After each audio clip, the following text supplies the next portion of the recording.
Le doy la bienvenida a la doctora Loreta Ortiz. Ella es la coordinadora de los foros para la pacificación, este proceso inédito que lleva el gobierno entrante de Andrés Manuel López Obrador. Hemos escuchado a Hipólito Mora, hemos escuchado también a Eunice Rendón, entre otras voces acerca de cómo se están llevando a cabo los procesos. Escuchamos también a Marcela Turati de la revista Proceso, que narraba con el título Un desastre los foros. Pero es momento de escuchar a Loreta, la doctora, a la encargada de estos encuentros. ¿Frente a qué estamos, doctora? ¿Cuál es el corte de caja a una semana más o menos de que han iniciado estos eventos, doctora Loreta? Sí, yo sí el corte de caja, puedo decir que no se puede evaluar como desastrosos. El indicador de que se han llevado a cabo correctamente y que han sido exitosos es que han asistido las víctimas, la ciudadanía, la población en general a estos foros de manera voluntaria, y no solamente han asistido, han participado de manera entusiasta. El caso, lo que se relata de como desastroso, pues es entendible porque las víctimas están molestas, furiosas, enojadas por la cuestión de que las autoridades actuales, los que están en el poder, son los que no han atendido pues precisamente sus quejas, y al contrario han violado sus derechos fundamentales y no se les ha permitido en el casos trágicos de desapariciones pues asistir para la búsqueda de sus familiares, de los restos de sus familiares, ni tampoco se les ha dado, muchas han sido las quejas, ¿no? Asistencia legal, en fin, están frente a una indolencia absoluta de estas autoridades. Es decir, más bien dices, han sido los gritos desesperados que se han escuchado ahí, o gente no atendida, lo que pudiera calificarse como esa falta de atención, como el desastre heredado, así lo puedo entender. Exacto. Es la primera vez que se hace un ejercicio de esta naturaleza, no se había hecho antes.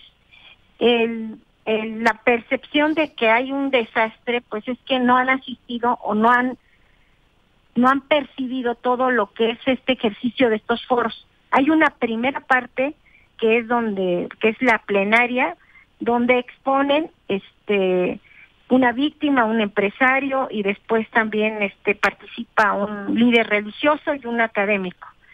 Se ha invitado en razón de que estamos respetuosos de la autonomía estatal de los otros gobiernos, y nosotros todavía no somos gobierno, a las autoridades estatales. Y las quejas son con estas autoridades estatales. Lo fue en el caso de Corral, en Juárez, lo fue en el caso de Torreón, y lo fue también en el caso de Morelia. Incluso el secretario de Seguridad, bueno, ahí no fue el gobernador, Silvano Aureoles, fue el secretario de Seguridad, y contra él, pues casi ya no pudo terminar sus palabras o su discurso. Después de esta plenaria, se van las víctimas a sus mesas donde son escuchados, y también hay una mesa de autodefensas. En el caso de Morelia, Michoacán, hay otra de jóvenes, hay otra, dependiendo del lugar, ¿no? En Ciudad Juárez hubo una de seguridad transfronteriza, sí, según los distintos temas, una de jóvenes, etcétera. Y las expresiones de las víctimas es de agradecimiento, porque este futuro gobierno los escucha. Interesante ese punto, me dice. Entonces son los gobernadores los que tienen, vamos a decirlo, desatendido este tema.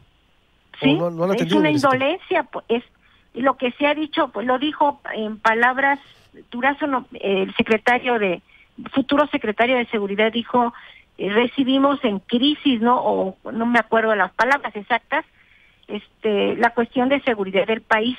Yo agregaría, no solamente es una crisis en materia de seguridad, un desastre en materia de seguridad, sino recibimos al país en una de las peores crisis humanitarias.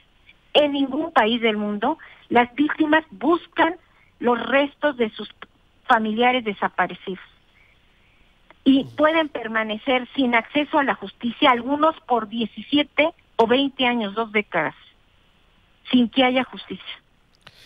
¿Hay algún cálculo, doctora, de cuántos desaparecidos van a recibir ustedes? Es decir, el reporte de los desaparecidos en México. Pues se dice oficialmente, pero yo creo que es muchísimo mayor la cantidad. Se dice 37,000 desaparecidos. Sin embargo, no hace poquito, ¿no?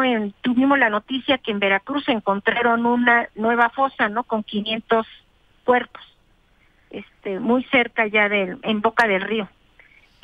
Y conforme hemos ido avanzando en esta experiencia de los foros, nos hemos dado cuenta que ese es de los más graves problemas que tiene el país. No es el único, porque también tenemos tortura sistemática y tenemos las ejecuciones, que es el caso de Tlaxcala, las ejecuciones sumarias. Es decir, todas estas constituyen, según el padrón que se ha conformado, crímenes de lesa humanidad, y son pocos estados en la comunidad internacional donde se cometen estos crímenes. Entonces es una situación muy grave. Por eso la urgencia de convocar a los foros. Algunos han dicho que ya se ha diagnosticado, que en fin, que ya se tiene el panorama exacto de cómo está el país, que conocen la realidad. Pero es la primera vez que se les escucha a las víctimas. De eso se quejaron en Juárez, por eso increparon al gobernador, se subieron al estrado para decirle es que no nos recibe. Y lo mismo ha sido en los otros dos casos. O sea, no los atienden, no los reciben, no los escuchan. ¿Cuántos desaparecidos hay? Pues es muy difícil saber. El día que se conozca la dimensión de esta tragedia humana,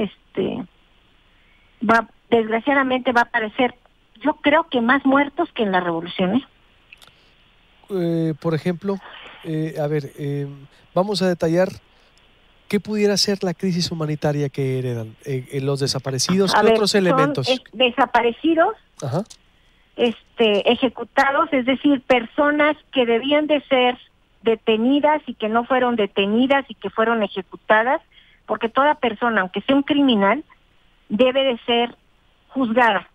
Personas que en los penales de alta seguridad pues también desaparecen. Y también tenemos algunos informes con relación a esto, es decir, que matan, eliminan a los presos. También tenemos tortura sistemática, que ya lo han dicho los relatores especiales de Naciones Unidas. Otros trata de personas y trata de personas en general, niños, niñas, mujeres, que se califica, algunos dicen que el segundo lugar del mundo, yo creo que estamos en el primer lugar del mundo. Tráfico de migrantes y secuestro de migrantes.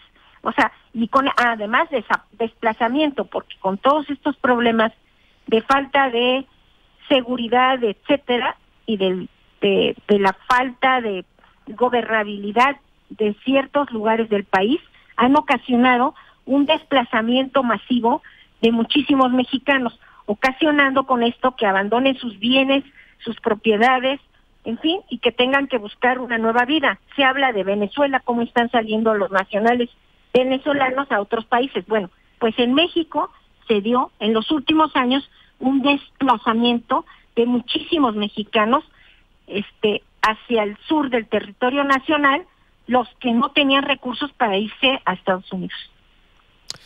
Bien, pues todo esto ¿cuánto suma? Porque haciendo paralelismo, por ejemplo, como lo que me dice con la Revolución Mexicana, hay estudios, ¿no? Por ejemplo, del Colegio Nacional que presentó, por ejemplo, Javier García Diego, de la muerte en nuestra historia del siglo XX, a lo mejor hace esa referencia, del 2016.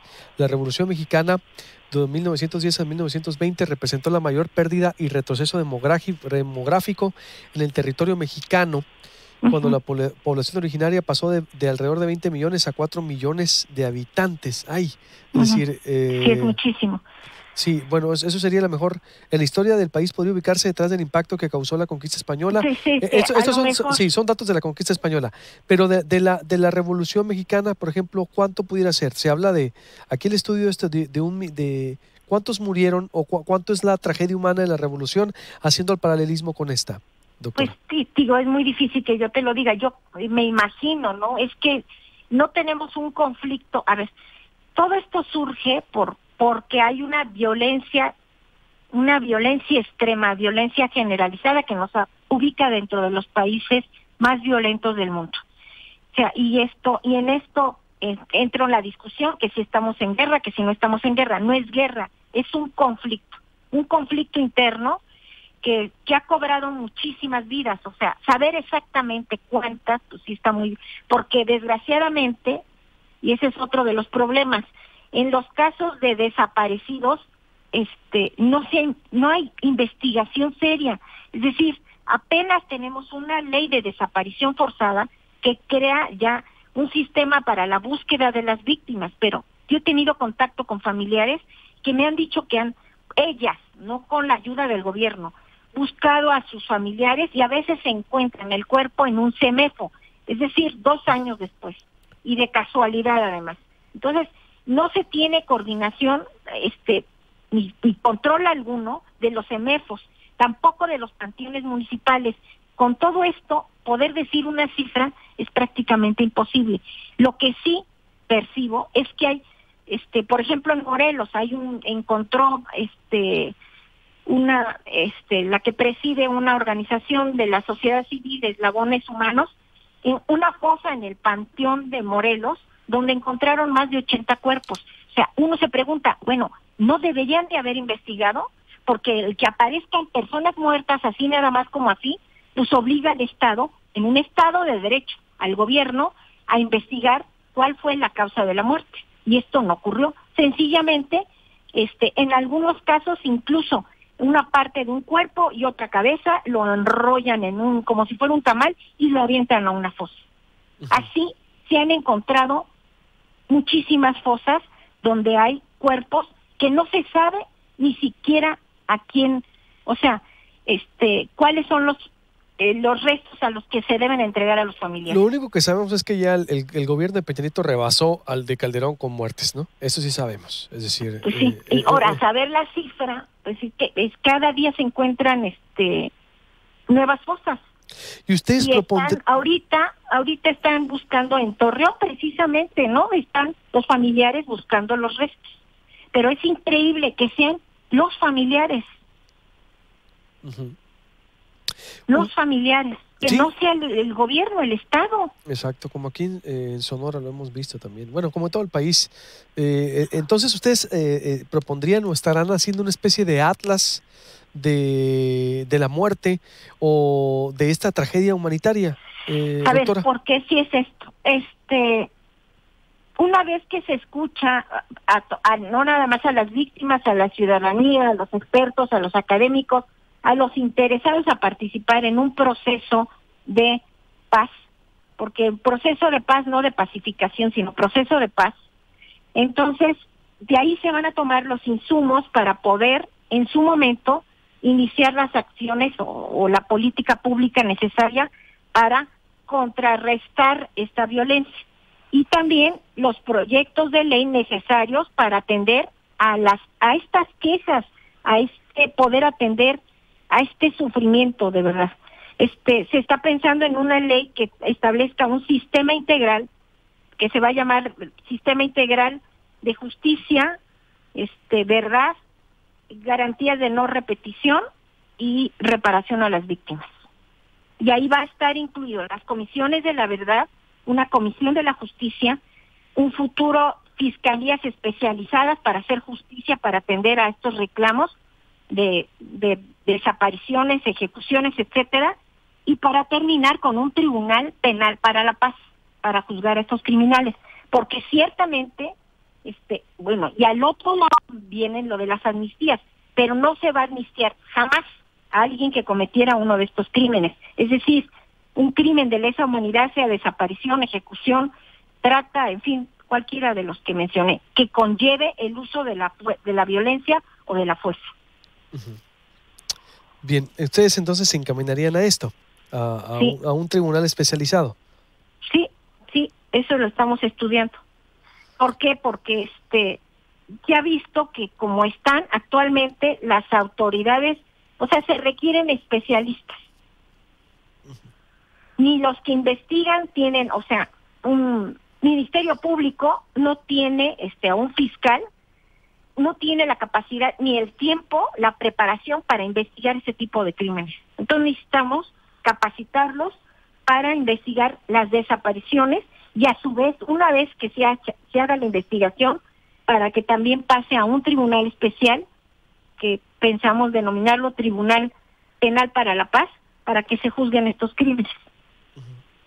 Tribunal Penal para la Paz. ¿Qué otros crímenes? ¿No más desapariciones? No, desapariciones, ejecuciones, torturas, trata, yo creo que también tendríamos que determinarlo, digo, es un todo lo que engloba la crisis humanitaria que me decías. Humanitaria. El Tribunal para la Paz, ¿qué tendría de diferente a lo que es el sistema de justicia hoy? Pues que tendría especialistas en lo que se llama justicia transicional, precisamente. O sea, personas que estarían viendo por hacer justicia a las víctimas. Bien, pero ¿se irían a hacer cambios, por ejemplo, en la ley para ser más expeditos o no sé? Pues sí, también, además de hacerlos más expeditos, que fueran personas que estuvieran capacitadas o especializadas en esto. Es decir, los jueces penales, muy pocas personas han oído hablar de esto de la justicia transicional, es algo nuevo para ellos. Entonces, tendría que buscarse, incluso si no tenemos a los jueces adecuados para este tribunal penal, tendría que capacitarse, buscarse a las personas y que se les capacitara para que pudieran ejercer esta función. ¿En qué consiste la justicia transicional? Disculpe. La justicia transicional es precisamente esa, que tiene esos 4 ejes, que se da después de periodos de mucha violencia, como el que ocurrió en México, o el que está ocurriendo todavía, es que no ha acabado. Y como ha ocurrido en Colombia, conflictos internacionales, ¿no? Puede ser por un golpe de Estado, o puede ser también un conflicto de una guerra entre 2 estados, como el caso de la ex Yugoslavia o el caso de Ruanda, etcétera. En este caso, en el caso de México, se da porque vivimos una época de suma violencia y que con la justicia tradicional no se puede resolver este conflicto, es decir, tendremos que buscar soluciones extraordinarias para poder ya emprender un camino de proceso de paz. De otra manera vamos a estar estancados en este proceso de giratorio de la violencia sin resolver nada. Y está centrado en 4 principios, que son justicia, ¿para quién? Para las víctimas o para todos los afectados en el conflicto. Verdad, que se conozcan los hechos, porque también eso piden las víctimas, que se conozca la realidad. Tercero, garantías de no repetición, es decir, que no volvamos a ver un escenario por parte de los que cometieron estos delitos y en general en la sociedad, de que no se van a cometer los mismos actos. Y por último, reparación a las víctimas, que aquí ya tenemos un adelanto que es la SEAP, pero se quejan las víctimas de que no funciona adecuadamente y no la repara totalmente en lo que fueron los daños que sufrieron. Perfecto. Estoy hablando con la doctora Loreta Ortiz, la coordinadora de los foros para la pacificación del gobierno de Andrés Manuel López Obrador, del gobierno que vendrá, vaya a instaurar este nuevo sistema, estas propuestas que me está hablando. Aquí, doctora, por último, el proceso de perdón que entraría también en este proceso, en esta nueva forma de entender la violencia. Usted ya sabe, está informada. Algunos dicen no al perdón. Primero justicia, no al perdón y no al olvido. ¿Qué dice al respecto? Sí, yo estoy de acuerdo. Yo estoy totalmente de acuerdo. Primero justicia y luego perdón. Entonces, primero justicia y luego perdón. ¿Hay un cambio entonces ya desde la política? Esa es una opinión personal. Eso es lo que opino. Yo sí creo, o sea, me pongo en los zapatos de las víctimas, ¿no? O sea, primero debe de ser justicia. Por eso es la ley, o sea, se va a buscar crear comisiones de la verdad, comisiones de investigación, fiscalías especializadas y un tribunal para que se haga justicia. Y luego ya podrán perdonar.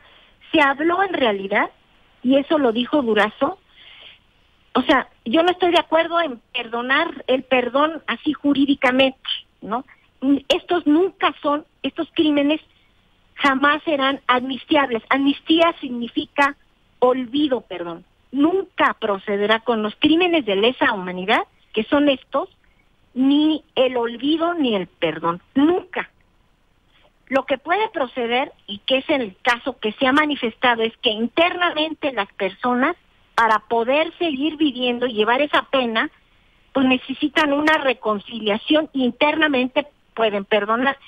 En ese sentido se ha manifestado, o sea, fue lo que manifestó tanto el futuro secretario de Seguridad en relación al perdón y el mismo presidente electo. Es decir, un perdón, no olvido, o sea, se va a hacer justicia, el perdón, pero no entendido como que se va a perdonar, que no se va a hacer justicia, no, sino perdón como un acto interno, personalísimo, para las víctimas que les permita seguir viviendo con una mayor reconciliación personal. Bien, pues entonces sí es interesante escucharla porque ya se aclara que para allá iría la política o de impartición de justicia, o es algo que usted va a proponer. No, ya para allá va. Para allá va. Tienen sí, totalmente claro que se necesita justicia. Bien, lo otro, dentro de este proceso se habla también de la legalización de la droga. ¿Los foros lo van a tocar o es solo de las víctimas? Pues hoy tuvimos un foro especial de drogas. Uh-huh. Un foro en Cuernavaca cerrado, que participó UNODOC, la Organización de las Naciones Unidas para las Drogas, Juan Ramón de la Fuente, varios especialistas, estuvo muy interesante. Entonces estuvimos analizando todos los pros y los contras. Y yo sí, lo que vi en la mañana en este foro, que fue es Instituto Nacional de la Salud, ahí en Cuernavaca, lo que de ese foro, lo que yo llegué a observar es que sí hay elementos suficientes para poder pues sí, despenalizar las drogas.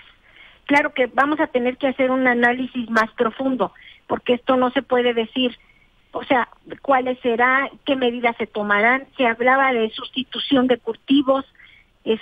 Hay muchísimas personas que viven de la producción, del cultivo más bien de las drogas, de la amapola en concreto, y y hay que sacarlo de ese campo de la ilicitud. Igual a muchísimos jóvenes que están en el campo de la ilicitud por esta cuestión del tráfico de drogas, o mujeres también, muchísimas. Se dice que el 85% de las mujeres que están en la cárcel están por tráfico de drogas. Uh-huh. ¿Para dónde iría la política entonces, doctora? Decir, a buscar... en este proceso de pacificación, porque hay que recordar algo, que tenemos en nuestra Constitución Política, en el artículo 22, como obligación del Estado mexicano la reinserción social. Entonces, al Estado mexicano le sale mucho más caro, es decir, tener en la cárcel a jóvenes y a mujeres por tráfico de drogas. Al final van a acabar siendo, más que unos buenos ciudadanos, van a acabar siendo expertos en el crimen organizado, y se perpetúa ahora sí que la violencia, a que finalmente se les dé amnistía, en este caso sí, siempre y cuando no cometan ningún acto que conlleve a la violencia. Es decir, aquellos que produzcan droga, que trafiquen con la droga, jóvenes que son cooptados por el crimen para llevar, no sé, desde armas hasta drogas, esos sí pueden ser sujetos amnistiables. Conforme se va avanzando en este proceso, observamos de las consultas que sí podrían ser sujetos amnistiables. Uh-huh. Entonces, esos sujetos, lo que me comenta, por último, entonces le pregunto, ¿es un hecho que van a impulsar la legalización entonces de las drogas como el proceso de pacificación? Es un hecho, lo estamos valorando. O sea, yo puedo decir que del foro de la mañana se ve como algo que sí nos ayudaría en este proceso de pacificación. No lo puedo dar por hecho, pero sí vamos, de todo lo que se expresó, yo creo que es algo que hay que valorar de manera positiva. Uh-huh. que está en la agenda, pues, es decir, lo ven Ya bien, está en la el agenda, mismo exacto. Durazo lo ha dicho, Sí está en la agenda, es una sí está salida, en la agenda. es parte del proceso. Legalizar, Exacto. por ejemplo, ¿qué sería con los narcotraficantes actuales? Yo he hablado con la misma Olga Sánchez también y me ha dicho que están en ese análisis. Los productores de la droga, ¿los van a pasar a ser o darle el rango de comercializadores, legalizar el negocio o cómo? Sí, eso es lo que estábamos estudiando o analizando hoy en la mañana. Hay en la sierra muchísimos productores, y luego hay los comercializadores, o sea, son distintos sectores Giros, así es. de la población. Algunos producen, otros comercializan, o sea, todo eso se tendría que regular, no regularizar, porque tendría que regularse. Y es un panorama que no abarca no solamente la despenalización de la droga, sino al mismo tiempo, para hacerlo correctamente, hay que a su vez hacer las reformas necesarias para permitir la comercialización, no que se restrinja nada más a la sentencia de la Suprema Corte de Justicia, que sea para fines lúdicos, ¿no? Como decía, de recreación, sino que ya se permita comercializar, vender en farmacias. También se trató el tema de para usos medicinales, ¿no? Y luego el problema es que también se puede ir el mercado, se puede destinar a otros países. Entonces es algo que sí va a requerir de creatividad y de ingenio para regularlo correctamente. Uh-huh. ¿Cómo o camino para que el Estado tenga el control del negocio? Exactamente.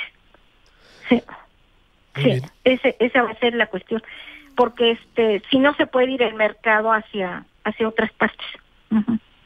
Bien, pues doctora Loreta Ortiz, coordinadora de los foros de pacificación de seguridad del gobierno electo de Andrés Manuel López Obrador, le agradezco mucho, muy interesante todo lo que disecciona, lo que comenta, se nota que hay un dominio de la información. Estaremos en contacto, si me lo permite, para tocar otros temas.